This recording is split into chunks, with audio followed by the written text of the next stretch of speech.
merci d'avoir joué le jeu. Maintenant, je suis tout flagada là, t'es comment? mais ça va revenir, ça va, Mon je suis très bien. algue. Je suis très bien. Alors, on enchaîne. Il est canadien, très très sympathique. Il est médecin. Il a écrit de nombreux ouvrages. Pansouillard, le hamster, c'est lui. On est foutu, on pense trop, c'est lui aussi.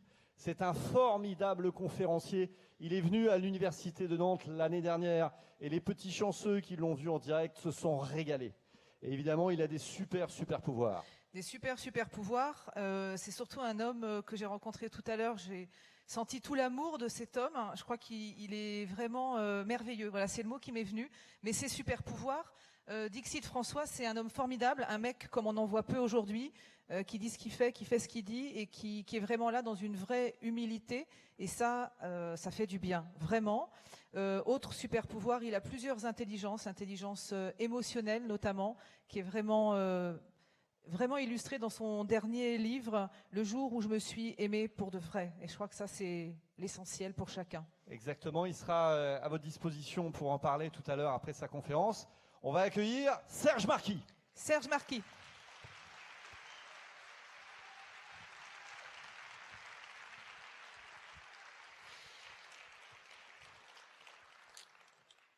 Merci infiniment. Je suis extrêmement touché, ému d'être ici, et ému par la présentation qu'on a faite.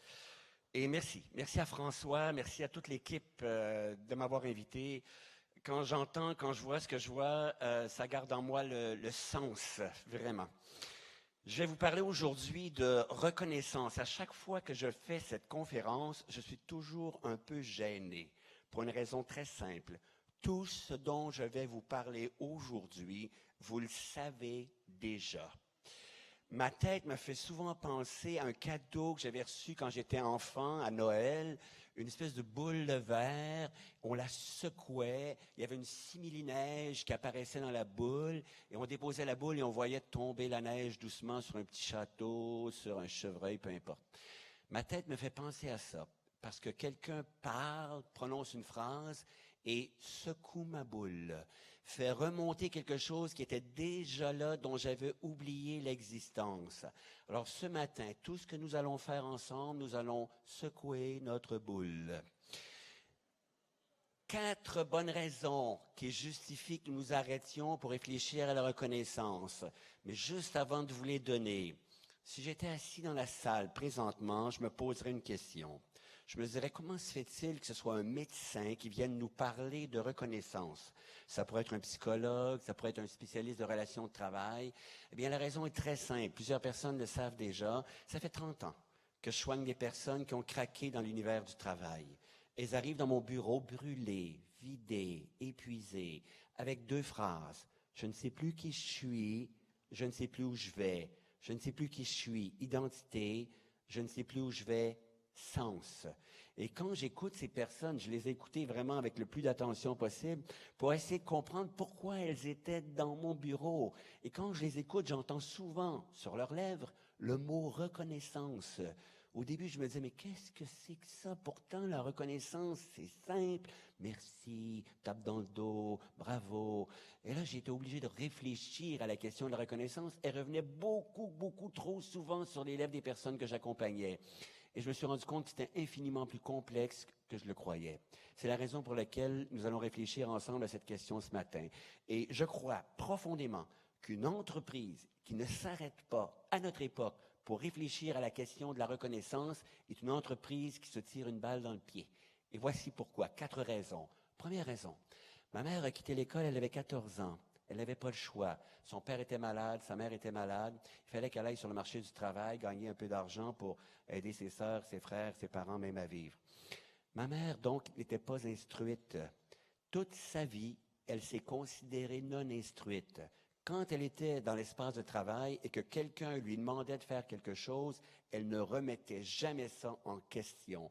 Elle disait, eux sont instruits, moi je ne suis pas instruite, donc ils doivent savoir ce qu'il faut que je fasse. Mon père, la même chose, a quitté l'école à 17 ans. D'ailleurs, une des raisons pour lesquelles il a tant travaillé pour nous faire instruire, c'est qu'il ne voulait pas que nous vivions la même chose que lui.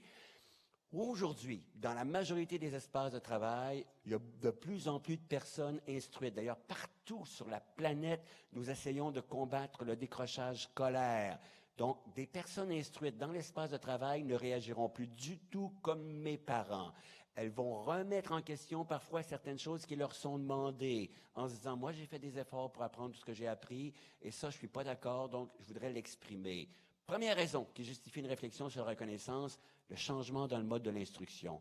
Deuxième bonne raison, même s'il y a des personnes moins instruites dans l'espace de travail, elles sont beaucoup plus informées que l'étaient mes parents.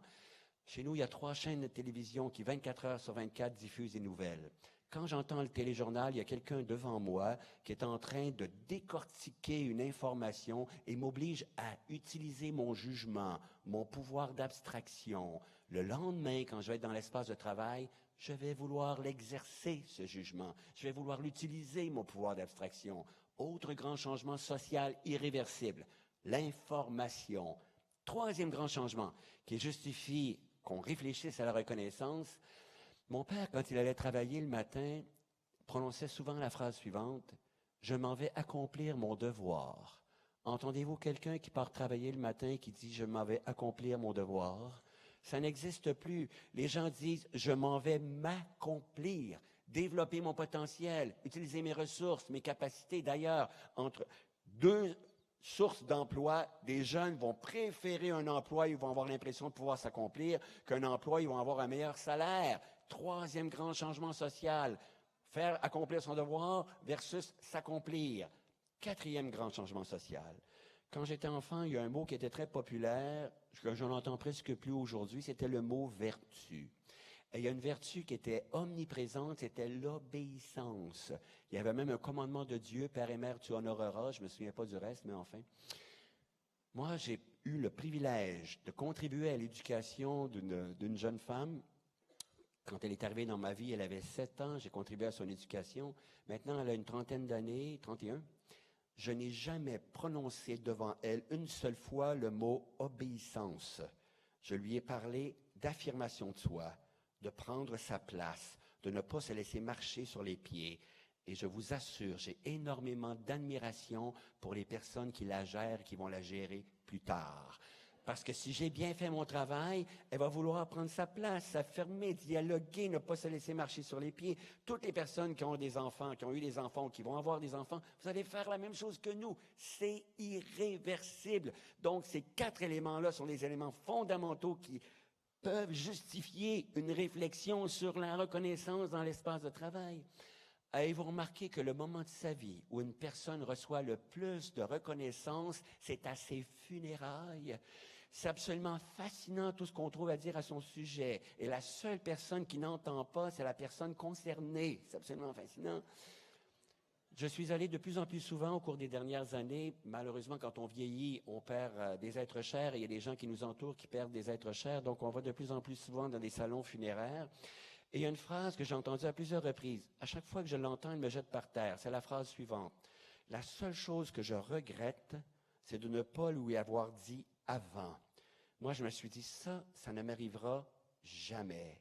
Quand mon père a eu 70 ans, maintenant il y en a 91, mes frères et mes sœurs m'ont demandé d'écrire un hommage. Je suis l'aîné chez nous, tout le monde trouvait que ça me revenait. J'acceptais avec plaisir. Alors j'ai commencé à rédiger l'hommage et j'ai surtout commencé à évoquer des choses qu'il avait faites pour nous, que je trouvais extrêmement difficiles. Quitter la maison à 4 heures du matin, dans les tempêtes de neige, prendre la route. Mon père était représentant, voyageur de commerce, afin d'aller chercher la pitance pour nourrir ses enfants, sa conjointe, etc. Alors j'évoquais tout ça. Arrive le soir de son anniversaire. À la fin du repas, je reçois un coup de coude. Serge, c'est le temps de faire l'hommage. Je me lève, je commence à faire l'hommage. Après 2 ou 3 minutes, je suis incapable de continuer. Je suis gagné par une émotion telle que je suis sans voix. Je sanglote. Mon père me regarde et me dit « Hé, continue, ça fait du bien ». Je n'oublierai jamais ça. Mon père partirait demain, je vais être en paix parce que je lui aurais dit ce que j'avais à lui dire pendant qu'il était capable de l'entendre. C'est devenu un principe fondamental dans ma vie. Quand parfois j'ai peur d'exprimer de la reconnaissance, je songe à ça. Je ne veux pas me retrouver au salon funéraire en train de me dire la seule chose que je regrette, c'est de ne pas lui avoir dit avant. Maintenant, je vais vous amener dans un univers où j'ai eu la chance de travailler. Il y a plusieurs années, j'ai reçu un coup de téléphone d'une entreprise pour laquelle j'ai beaucoup d'admiration au Québec, grosse entreprise, qui d'ailleurs contribue grandement à notre bien-être, Hydro-Québec, l'entreprise qui fabrique l'électricité.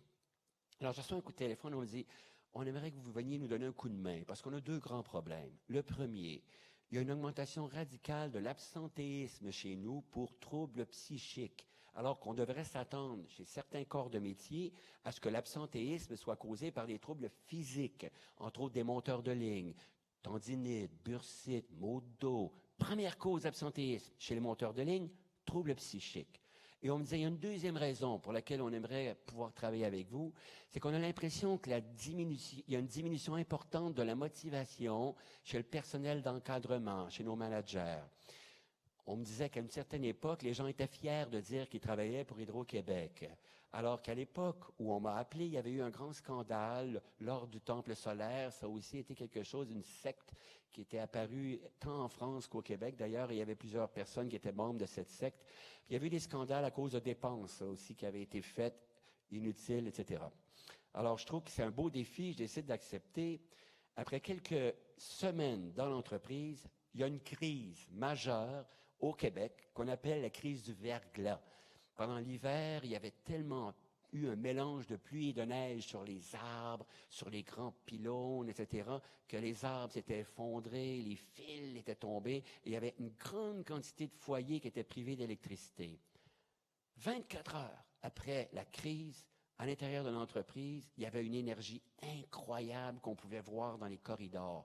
Les gens chantaient, sifflaient, étaient euphoriques, continuaient à travailler le soir sans qu'on leur demande, entraient le week-end sans qu'on leur demande. Les retraités téléphonaient, « J'aimerais pouvoir vous donner un coup de main. » Je me suis dit, on a notre solution, il nous faut une crise de verglas par année. Mais comme on ne peut pas créer ça, je me suis dit, mais qu'est-ce qui se passe? Il faut comprendre. Il y a des variables, des critères qui expliquent qu'en moins de 24 heures, on soit passé d'une démotivation, d'une perte d'intérêt, d'une morosité à un tel enthousiasme, à une telle euphorie. Alors, je me suis même promené dans les corridors. Moi, on m'avait engagé justement pour éviter que les gens se brûlent. C'était à ce point-là. Parce qu'il y a des gens qui travaillaient tellement qu'ils oubliaient qu'ils devaient se reposer. Il y avait même des problèmes dans les couples, dans les familles. Les gens étaient plus chez eux, bon, etc. Alors, il fallait créer des structures pour aider les gens à se protéger. Alors, je me suis promené dans les corridors. J'arrêtais les gens et je leur disais, quand je les voyais en train de siffler, de chanter, « Pourriez-vous m'expliquer votre euphorie, votre enthousiasme? » Et là, j'entendais des choses du genre, « Je me sens utile. » Et là, je leur disais, « Oui, mais vous étiez utile hier. Si vous n'aviez pas été là hier, on aurait eu de sérieux problèmes au Québec.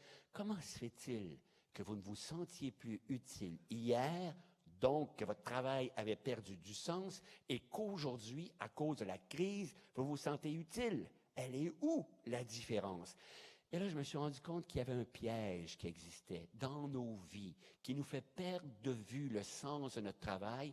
Et je me suis rendu compte que la reconnaissance pouvait nous permettre de sortir de ce piège-là, non seulement au travail, mais à l'extérieur du travail, dans nos vies privées, personnelles.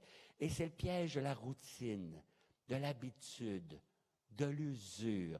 Et là, je vais reprendre quelque chose que j'ai raconté l'année dernière. Je vais être bref, je ne veux pas être redondant. Il y a des personnes qui ne m'ont pas entendu parler de ça. Pour expliquer le piège de la routine, je vais raconter une petite histoire. Imaginons deux personnes qui se rencontrent, deviennent amoureuses l'une de l'autre. Vous savez, cette étape où tout est merveilleux? À chaque fois, j'ai toujours envie de dire, vous en souvenez-vous? Mais vous savez, cette étape où on rencontre l'autre et tout est beau, les yeux, le nez, la bouche, les oreilles sont un petit peu décollées, mais c'est pas grave. Ça donne un genre. Ça va bien avec tout le reste. Il y a une étape comme ça. Notre fille est en amour pour la première fois il y a quelques années. J'allais souvent la reconduire avec son copain. On fait le taxi, hein. Un soir, j'ai regardé dans le rétroviseur, je regardais notre fille, elle regardait son copain comme ça. À ses yeux, il était parfait. Moi, je regardais copain, je n'avais pas du tout la même perception, comprenez-vous? Il y a une étape comme ça, sauf qu'un piège, l'habitude, la routine, l'usure, 10 ans plus tard, les oreilles. Comment se fait-il que je n'avais pas vu ça avant? J'ai vu un humoriste américain à la télévision, j'ai trouvé tellement extraordinaire. Il disait, moi, mon chien, il est complètement fou. Il est complètement fou, mon chien. Ça fait 13 ans que tous les soirs, j'arrive à la maison. Eh bien, depuis 13 ans, tous les soirs, j'ouvre la porte, il part du fond de la cuisine, il se met à courir dans le corridor, il glisse sur le terrazzo, il me saute dessus, il me lèche partout. Il dit, il est complètement fou. Ça fait 13 ans qu'il fait ça tous les soirs. Il disait, imaginez un instant que votre conjoint ou votre conjointe partait du fond de la cuisine et se mettait à courir dans le corridor. Vous diriez, ça va pas? C'est fascinant. On trouve ça normal d'un chien et on trouverait ça anormal d'un être humain. J'avais parlé de ça dans une conférence à Québec, plusieurs années. 4 semaines plus tard, je suis de retour dans la même ville, dans un centre d'achat. Quelqu'un m'arrête comme ça. Il dit, monsieur, j'ai quelque chose à vous dire. Vous savez, votre histoire d'humoriste américain, ben les 10 soirs qui ont suivi votre conférence, monsieur, à chaque fois que mon mari arrivait à la maison, je partais du fond de la cuisine et je courais dans le corridor pour lui sauter au cou. Eh bien, il m'a acheté un chien, vous savez. Ça, c'est un piège. L'habitude, la routine, l'usure. Pourtant, pour sortir de ce piège-là, ça ne prend qu'une chose, l'attention. Il y a plusieurs années, j'ai suivi une formation. Si j'en donne, c'est parce que j'en ai suivi. Et la dame qui donnait la formation nous avait dit ce soir, vous allez faire un exercice. J'aime beaucoup ce mot, exercice égale changement, apprentissage, etc. Elle a donné un exercice qui va changer votre vie. Elle a dit, vous allez poser un geste que vous posez de façon routinière. On en pose des centaines par jour, des gestes de façon routinière. Elle dit, vous allez poser ce geste comme si c'était la première fois. Je me suis dit, ça, c'est un truc. Elle va juste nous faire jouer avec notre attention. En effet, si je me lave les mains comme si c'était la première fois, toute mon attention va être sur la sensation de l'eau, l'odeur du savon, etc. Elle avait proposé l'exercice dans l'avant-midi. Dans l'après-midi, ça m'était complètement sorti de la tête. Le soir, pendant le repas, ça m'est revenu. J'ai dit, tiens, je vais faire mon exercice. Je vais regarder ma compagne comme si c'était la première fois. Je commence à la regarder comme ça. Après quelques minutes, elle me dit, qu'est-ce que tu fais là, toi? Je lui ai dit, je fais un exercice. Elle me dit, quel genre d'exercice? J'ai dit, je te regarde comme si c'était la première fois. Elle me dit, et puis? J'ai dit, c'est fascinant, je viens de découvrir quelque chose de fondamental. J'ai dit, je viens de découvrir que quand j'arrive à la maison le soir, je n'ai la tête habitée que parce que j'ai vécu durant la journée. Donc, je suis dans le passé.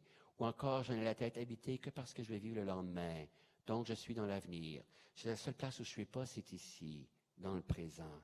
Et j'ai découvert que si volontairement je mets mon attention ici, il se passe quelque chose de merveilleux.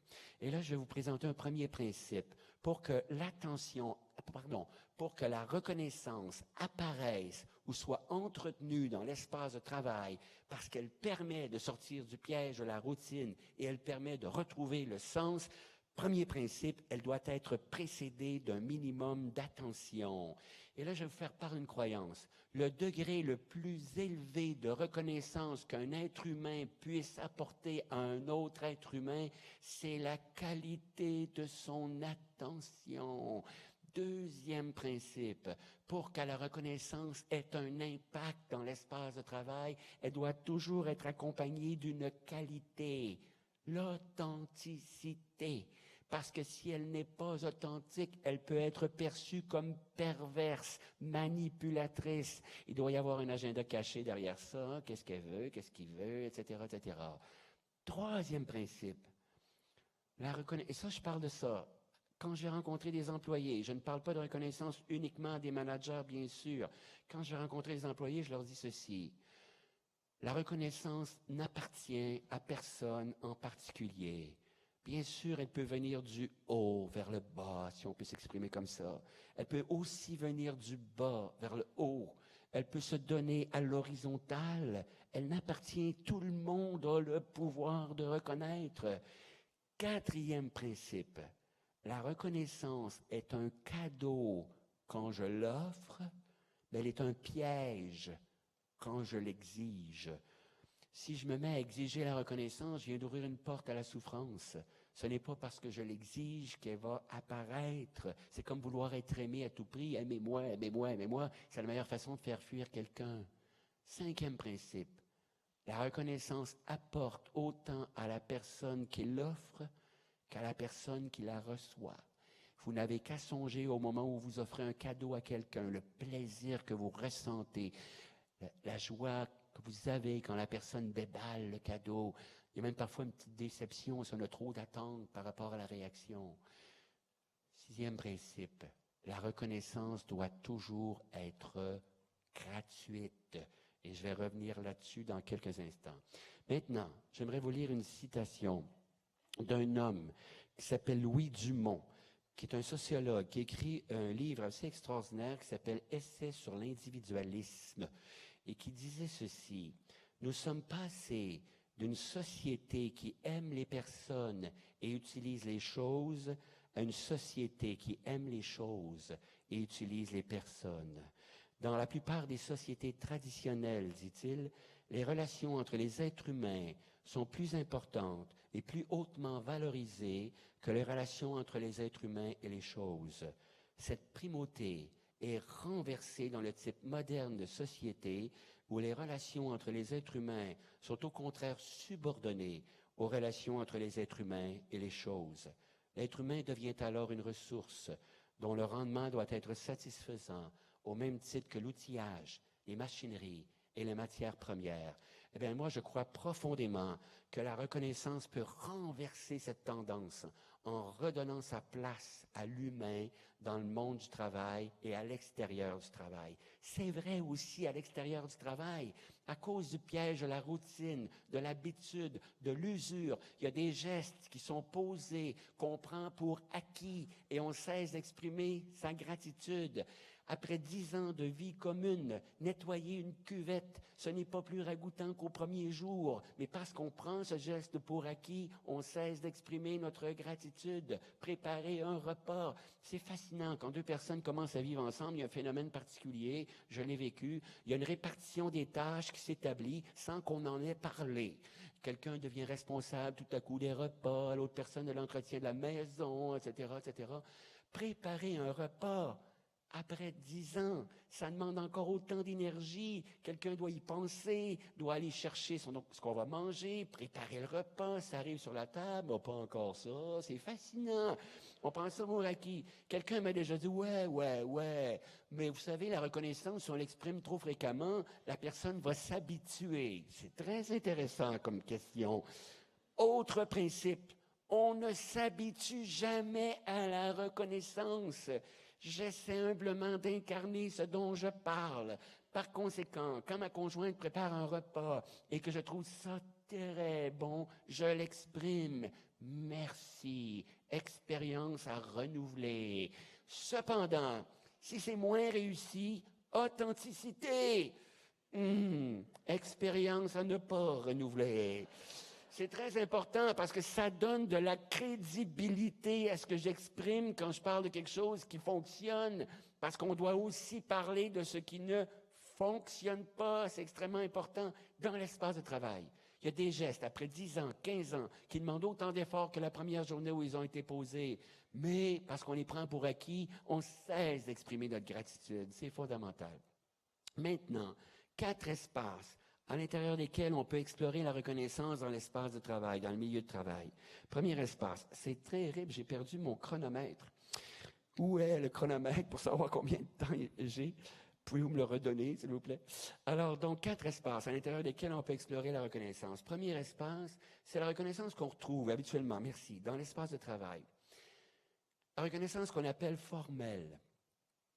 Ce sont les 25 ans de service, les 25 années de service, les départs à la retraite, etc. C'est très important que ce soit là dans l'espace de travail. Les anniversaires, même, si on pouvait les souligner.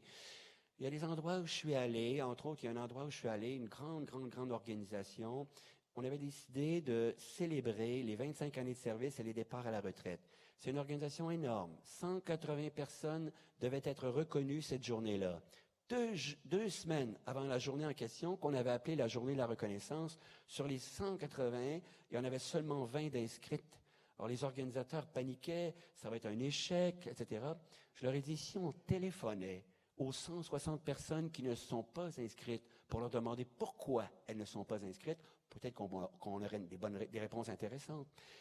Alors, on les appelle. Et là, on entend des réponses du genre, si tu penses que je vais aller me faire compter fleurettes au cours d'une journée comme celle-là, alors que je n'entends même pas bonjour quand j'arrive le matin, tu te trompes.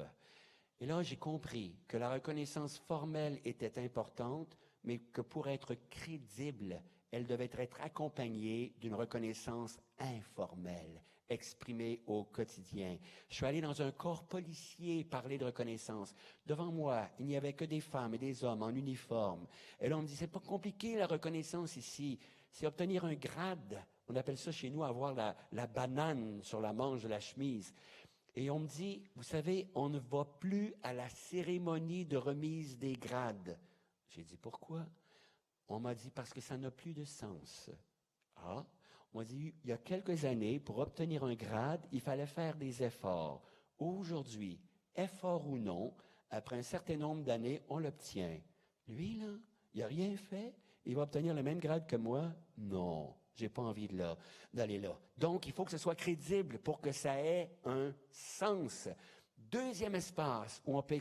En passant, juste dernière petite chose. Il y a des endroits où il y avait de la reconnaissance formelle. On célébrait les 25 années de service. Mais on s'est dit, pour des raisons budgétaires, on va couper dans cette forme de reconnaissance. On va cesser de célébrer ça. Ça a eu un impact épouvantable. Les personnes qui étaient à 24 années de service se disaient, « Ah bon? C'est mon tour? Il n'y a plus rien? Est-ce que j'existe, moi, ici? » On va revenir sur l'impact de la reconnaissance en rapport avec le sentiment d'être vivant. Deuxième espace où on peut explorer la reconnaissance des actes. Et sous le mot « acte », je mets beaucoup de choses. Je mets les efforts. Ce n'est pas parce que les résultats n'ont pas été obtenus que les efforts n'ont pas été là. Très important. J'ai parlé de reconnaissance à un groupe de médecins. Il y en a un qui est venu me voir après, il m'a dit, écoute, toi, tu m'as jeté par terre. Et j'ai 2 fils. Il y en a un qui a 8 ans, il arrive de l'école. Il dit, il a des résultats extraordinaires, DA. Il arrive de l'école, jette son sac au bout de ses bras, s'en va sur son ordinateur, s'en va jouer dehors. Il dit, le deuxième, il arrive de l'école. Chez nous, on dit, il bûche, il travaille, mais il arrive juste à avoir la note de passage. Et je me suis rendu compte, en t'écoutant, que le seul que je reconnaissais, c'est celui qui réussissait à avoir de bonnes notes. Et à partir de demain matin, je vais reconnaître les efforts de l'autre. Sous le mot « acte », j'inclus aussi les résultats, bien sûr. À la période du verglas à Hydro-Québec, tous les soirs à la télé, il y avait le PDG d'Hydro-Québec, M. Caillé, avec le premier ministre du Québec, M. Bouchard, qui présentait les résultats obtenus au cours de la journée. Nous avons réalimenté en électricité les 325 foyers du quartier à Saint-Bruno, les 275 à Longueuil, etc., etc. Les gens qui avaient contribué à ça pendant la journée, qui voyaient ça, s'ils avaient la télé, bien sûr, parce qu'on manquait encore d'électricité quand même. Alors, s'ils voyaient ça, avaient un sentiment d'appartenance qui commençait à les envahir. Ça contribue au sens, le sentiment d'appartenance, parce qu'on se sent utile. On voit les résultats, il faut les présenter. Autre chose que j'inclus sous le mot « acte », ce sont les attitudes. Ce sont les comportements qui peuvent très bien contribuer au climat à l'intérieur d'une organisation. Les actes, selon un psychiatre français qui s'appelle Christophe Dejour, peuvent être reconnus sous 2 angles. Leur utilité, 1, et leur beauté, 2. Et pourquoi, quand je reconnais l'utilité de l'acte d'une autre personne, ça a tellement d'impact? Pour la raison suivante. Parce que quand je reconnais l'utilité du travail d'une autre personne, je lui permets de sortir du piège de l'habitude, de la routine, de l'usure. Parfois, elle ne s'en rend plus compte. Il suffit du témoignage d'une autre personne pour faire « Ah, tiens, quelqu'un vient de s'en rendre compte. Ah, c'est vrai, mes gestes servent encore à quelque chose. » 3 personnes dans l'espace de travail, leur jugement d'utilité peut avoir énormément d'impact. 3 personnes. Les supérieurs, bien sûr, les managers. J'aime mieux utiliser le mot manager, bien sûr. Pourquoi le jugement d'utilité du manager a tellement d'impact? Qu'on le veuille ou non, quand une personne devient manager, elle se voit attribuer du jour au lendemain un regard sur le fait que le travail qui est fait autour d'elle est aligné sur la mission, les objectifs, etc. Et quand ce regard est nommé, exprimé, la personne peut dire « Ouf, je ne suis pas à côté de la route. Mon travail sert à quelque chose, bang! Donc, je ne perds pas mon temps. » Il n'y a pas d'être humain dans l'espace de travail, ou enfin très peu, qui veulent perdre leur temps. Donc, veulent contribuer aux objectifs, à la mission, etc. Deuxième personne dont le jugement d'utilité peut avoir beaucoup d'impact dans l'espace de travail, l'employé. J'entends rarement les personnes nommer cette personne-là ayant ce pouvoir, parce que quand l'employé dit au manager, la décision que vous avez prise, merci beaucoup de l'avoir prise.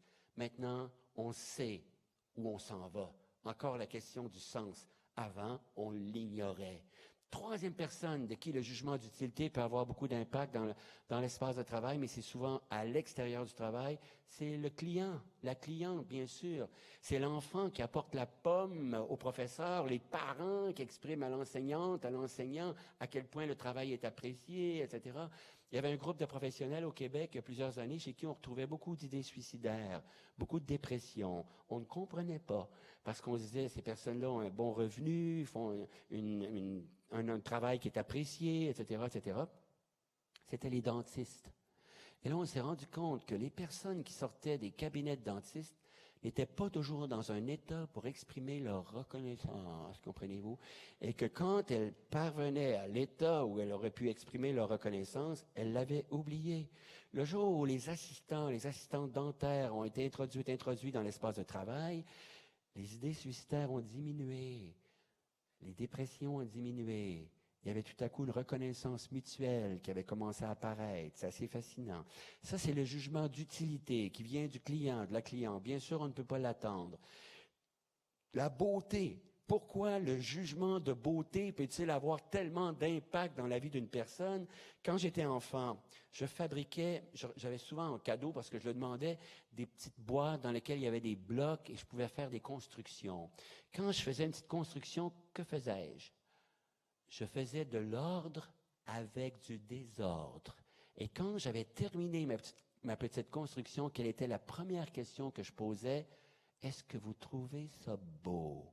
Moi, je crois encore aujourd'hui que la majorité des personnes qui travaillent, quelque part, essaient de faire de l'ordre avec du désordre. Donc, de fabriquer de la beauté. Et quand c'est confirmé, ça confirme la capacité qu'a la personne à le faire. Ça vient la confirmer dans sa créativité. Et ça, c'est fondamental parce qu'une des plus grandes sources de plaisir qu'une personne peut avoir dans l'espace de travail, c'est de sentir qu'elle développe son potentiel, ses ressources, ses capacités. D'ailleurs, j'y reviens tout de suite. Troisième espace. La personne de qui le jugement de beauté peut avoir le plus d'impact dans l'espace de travail, ce sont les pairs.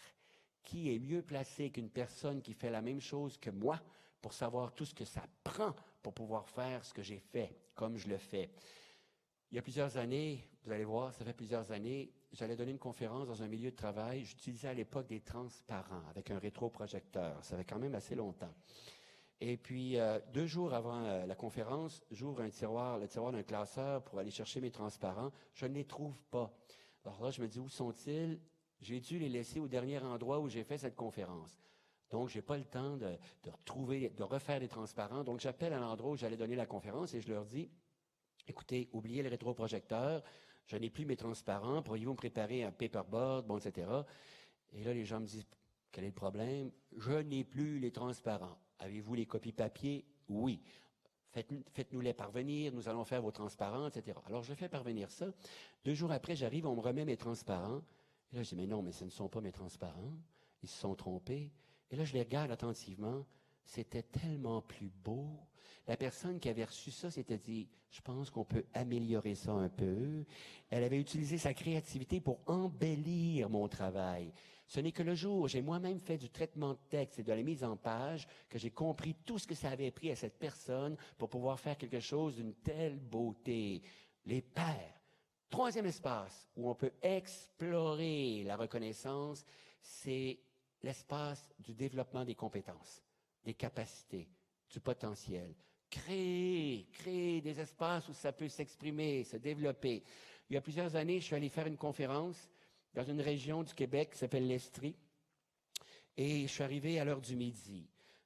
Je mange avec les personnes qui avaient organisé la conférence. J'ai beaucoup de plaisir. À 13h30, je m'installe dans la salle parce que je parlais à 15h pour écouter les personnes qui allaient parler avant moi. J'aime beaucoup faire ça quand j'ai l'occasion de le faire. Monte sur la scène une jeune femme à 13h30. Pendant 5 minutes, elle nous fait un numéro d'humour extraordinaire à l'intérieur duquel elle nous présente une firme qui s'appelle Adéco, qui est aussi en France, ou qui est peut-être même née en France, une firme où on fait du recrutement de personnel, du placement de personnel, etc. Alors, pendant 5 minutes, on rigole et on comprend très bien ce que fait cette firme. Après 5 minutes, la jeune femme quitte la scène, monte sur la scène 2 personnes, un homme qui s'appelle Rémi Tremblay, une femme qui s'appelle Linda Plourde, et qui nous disent, la jeune femme que vous venez d'entendre, c'est une de nos employées. Nous avons observé chez elle un sens de l'humour exceptionnel. Nous lui avons demandé de préparer un numéro humoristique pour présenter notre firme au cours de certains colloques. Elle nous a dit, mais je ne sais pas comment faire ça. On lui a dit, écoute, tu nous fais rire toute la journée. Va réfléchir. Cette jeune femme s'appelle Julie Caron. Elle gagne maintenant sa vie comme humoriste dans la francophonie. Et nous raconte que dans l'entreprise, ils se sont rendus compte que lorsque quelqu'un avait un problème, ces personnes-là allaient toujours se confier à la réceptionniste. Ils se sont dit, elle doit avoir une grande qualité d'écoute. Et lui ont demandé, dans l'anonymat, de devenir la conscience de l'entreprise. Ils lui ont dit, écoute, s'il y a 12 personnes qui vont te parler du même problème, pourrais-tu nous en informer, s'il te plaît? Ces 2 personnes, Linda Plourde et Rémi Tremblay, ont écrit un livre qui s'appelle « Le bonheur au travail », dans lequel ils nous parlent des fantômes. Ils nous disent que les fantômes sont les capacités que nous utilisons dans l'espace de travail pour lesquelles nous ne sommes pas rémunérés, qui contribuent au climat, l'humour, la capacité d'écoute, etc. Ils ont décidé de reconnaître ça. Maintenant, je vous amène encore ailleurs. Je vais vous lire un texte que j'ai reçu après avoir donné une conférence sur la reconnaissance. J'en reçois souvent comme ça. Ça parle d'un homme, un écrivain qui s'appelle Malcolm Dalcoff, que je ne connais pas, c'est pas important. Ce qu'on dit à son sujet est important. C'est écrit par un homme qui s'appelle Bob Greene. Et ça dit ceci. Décidément, tu ne feras jamais rien correctement.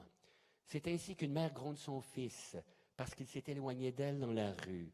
Elle a crié si fort que tous les passants l'ont entendu.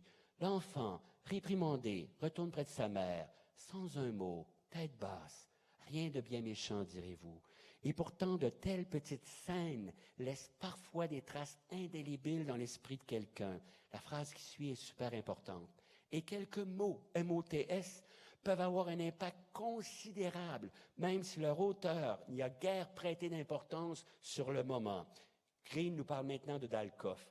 Enfant, Dalcoff était d'un naturel terriblement anxieux et timide. Il avait peu d'amis et aucune confiance en lui. Enfant, pourquoi la reconnaissance a-t-elle tant d'impact dans l'espace du travail? Parce qu'elle agit sur l'estime de soi.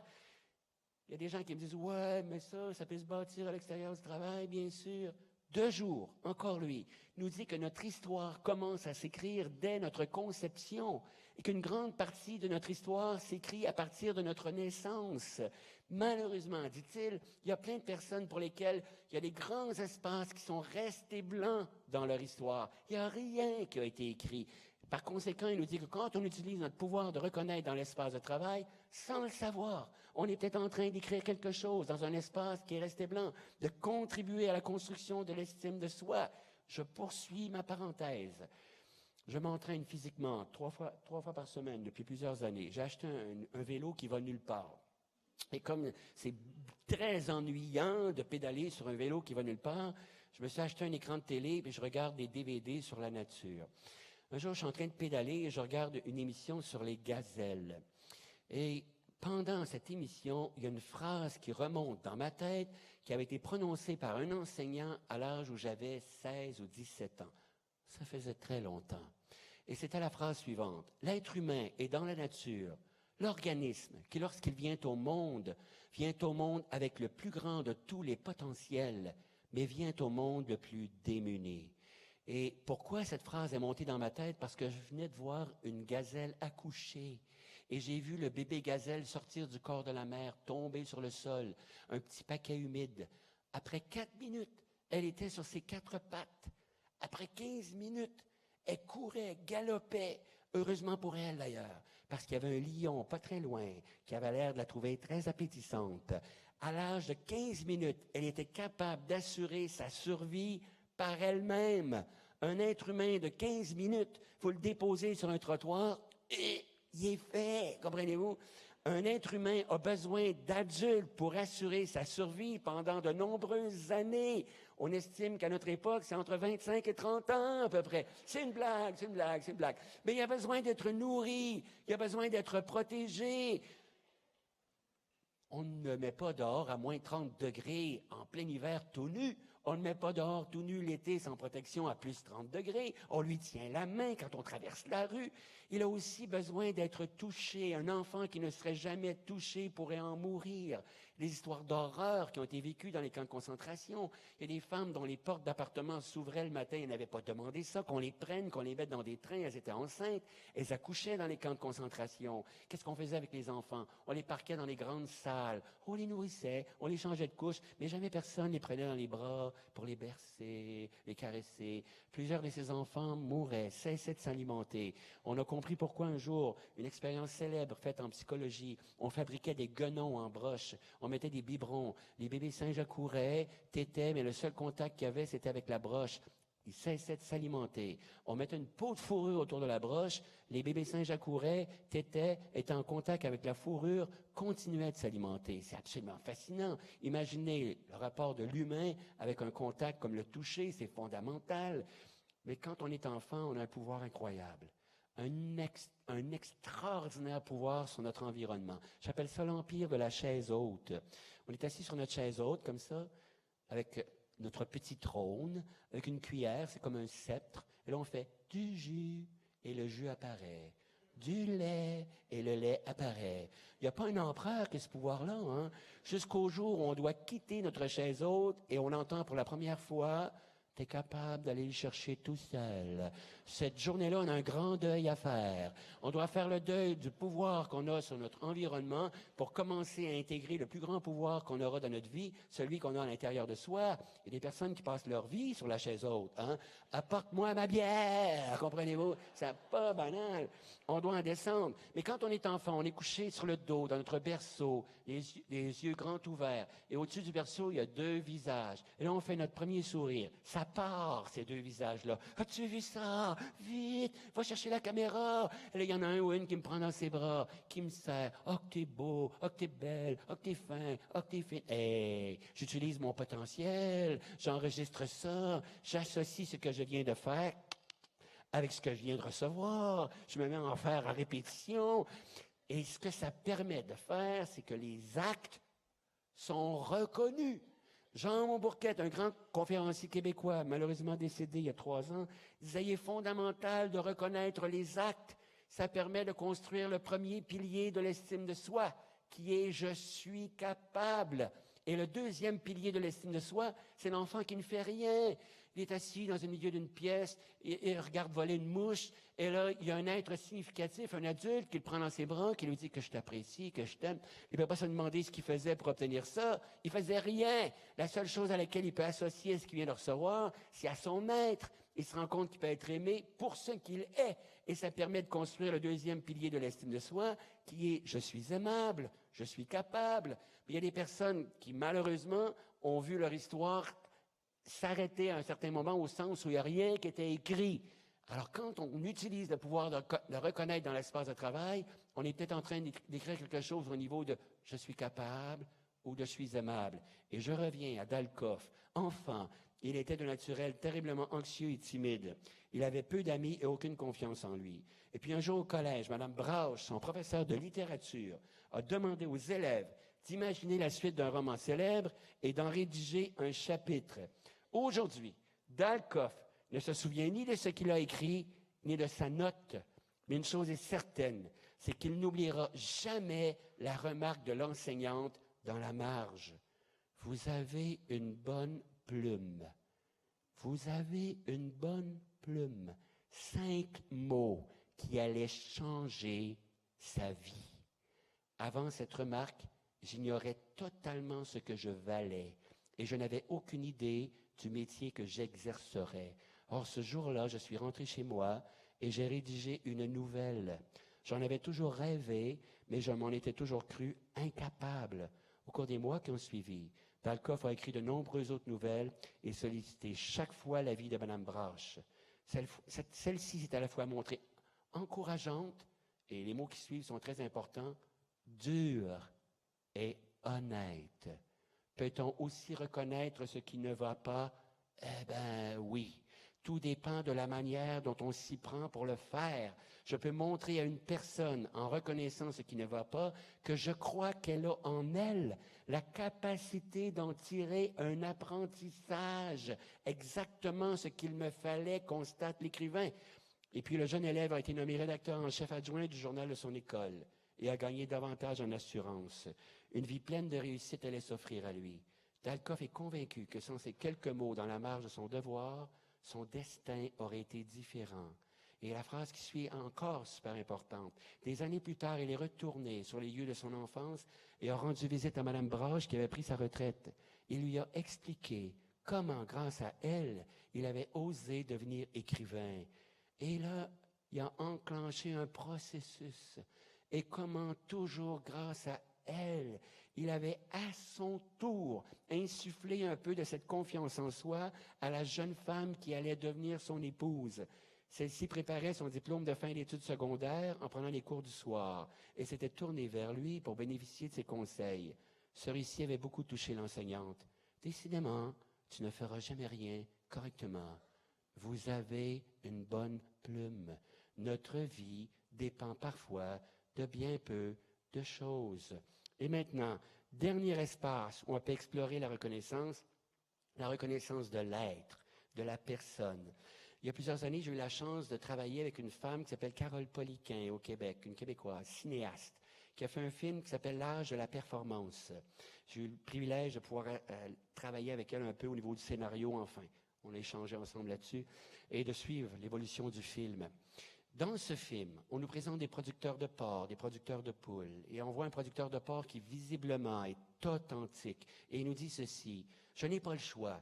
Si je veux demeurer compétitif, je dois utiliser les techniques les plus modernes de production. » Et il nous dit qu'il a gagné en temps d'engraissement au cours des dernières années 2 semaines. Ce qui veut dire que ça prend 2 semaines de moins pour que le porc arrive au même poids.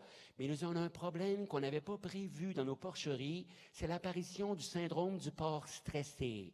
Ce qui veut dire que la chair se développe tellement vite que la carcasse ne peut plus supporter la chair qui devient suintante, rosée, impropre à la consommation. On est donc obligé de sacrifier ces porcs.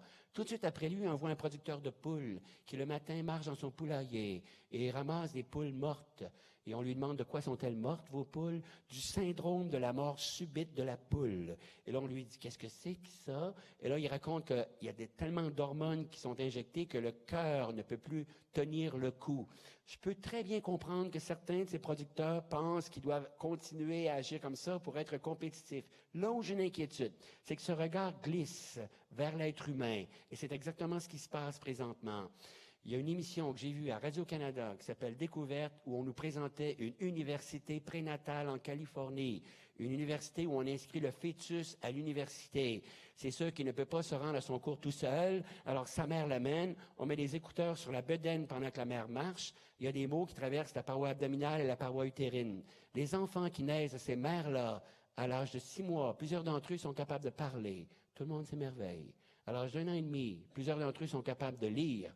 Tout le monde s'émerveille. À l'âge de 7 ans, plusieurs d'entre eux font un burn-out. Les psychologues qui soignent ces enfants-là disent aux parents, vous allez prendre un peu de temps dans votre quotidien pour leur lire des contes, leur raconter des histoires, leur parler de fées, de dragons, de sorcières, de géants, d'elfes, parce qu'ils ont constaté qu'en 7 années de vie, ces enfants-là n'avaient jamais eu le temps de ne rien faire.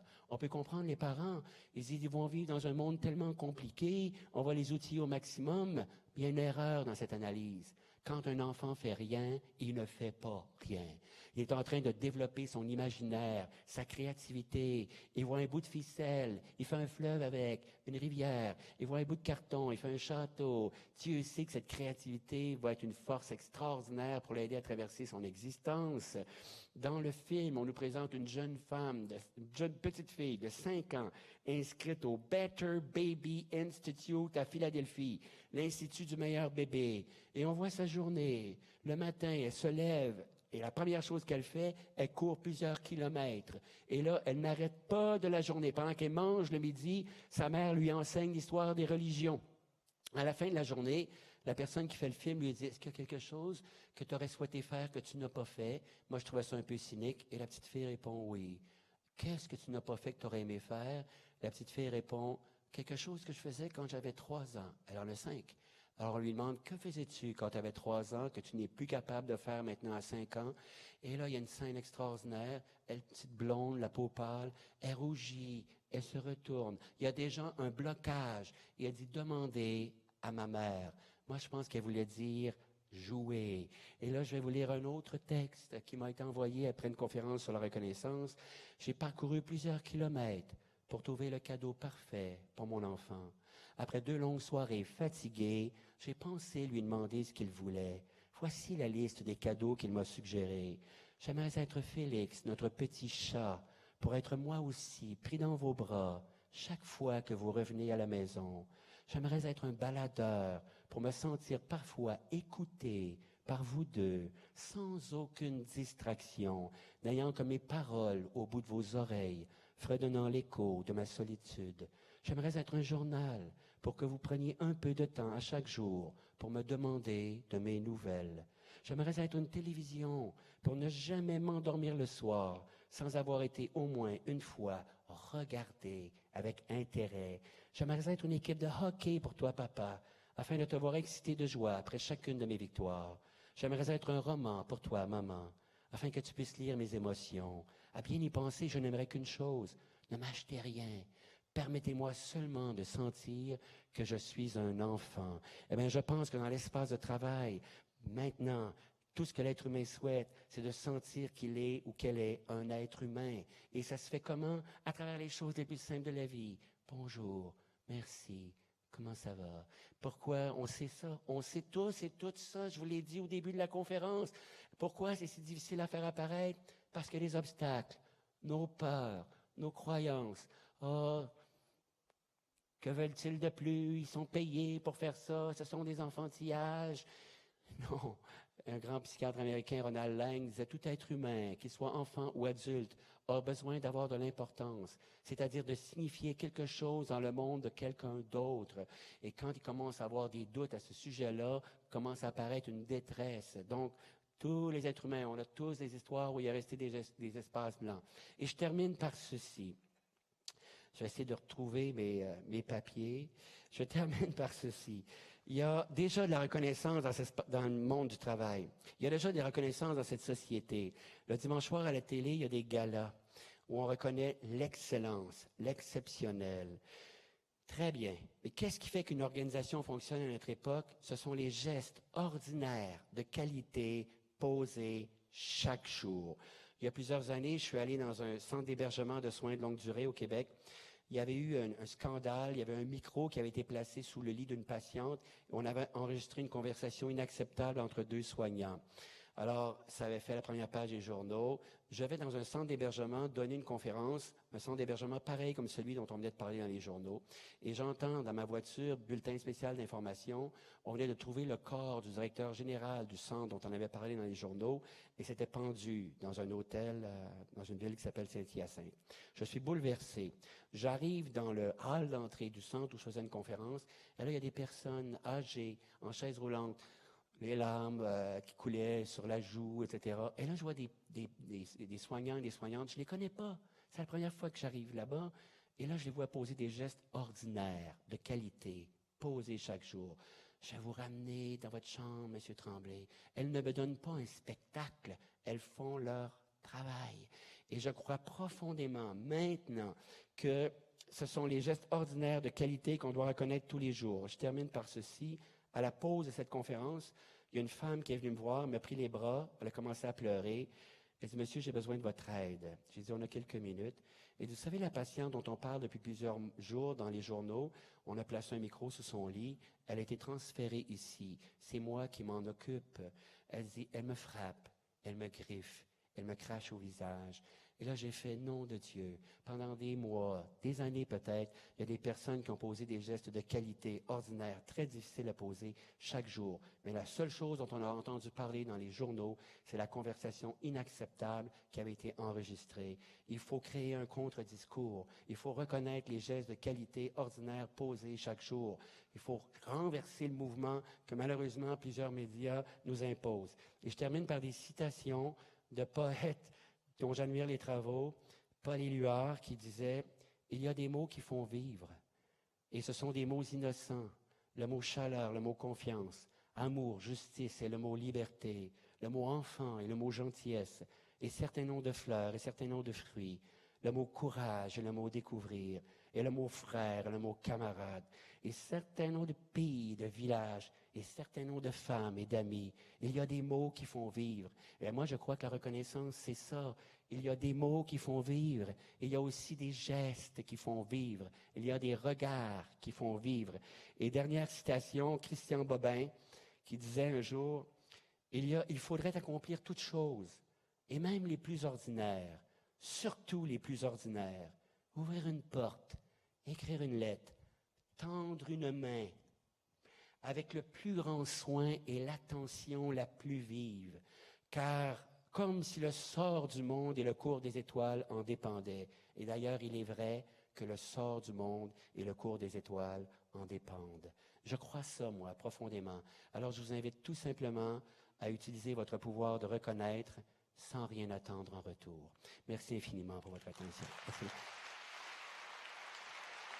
Merci beaucoup.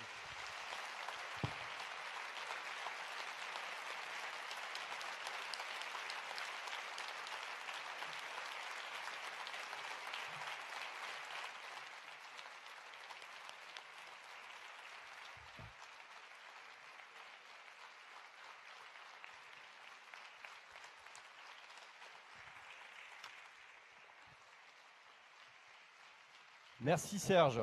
Merci Serge. On a Merci tous beaucoup. savouré. C'était savoureux à souhait.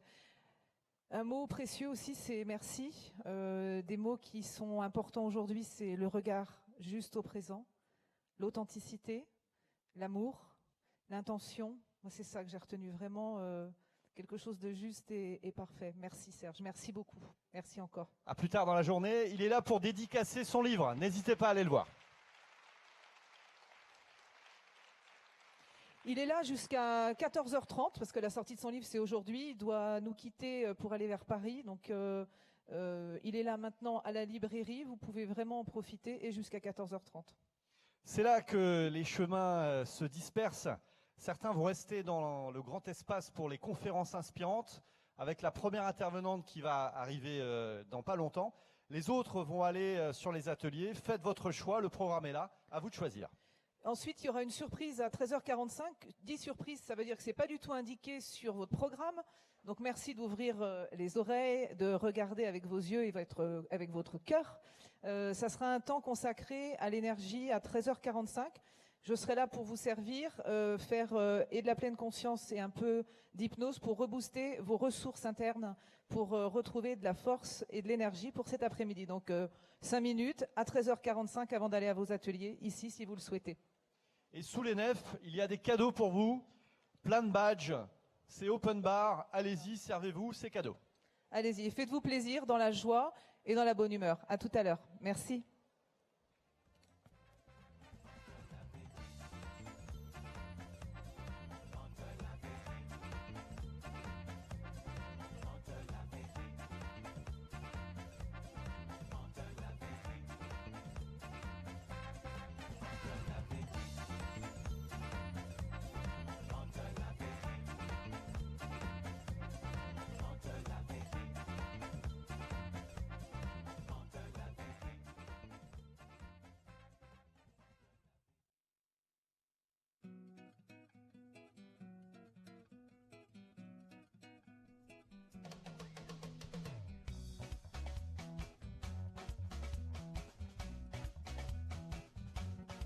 La poule, le poulet, chanson agricole. Depuis la nuit des temps, les paysans, opprimés par l'état de fumier, dans la merde jusqu'au cou, avaient pris soin de dissimuler dans les expressions populaires la pose de l'équation et sa résolution.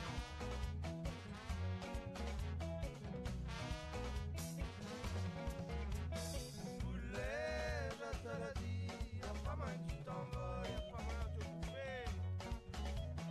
Poulet, un jour ou l'autre, tu finiras la casserole.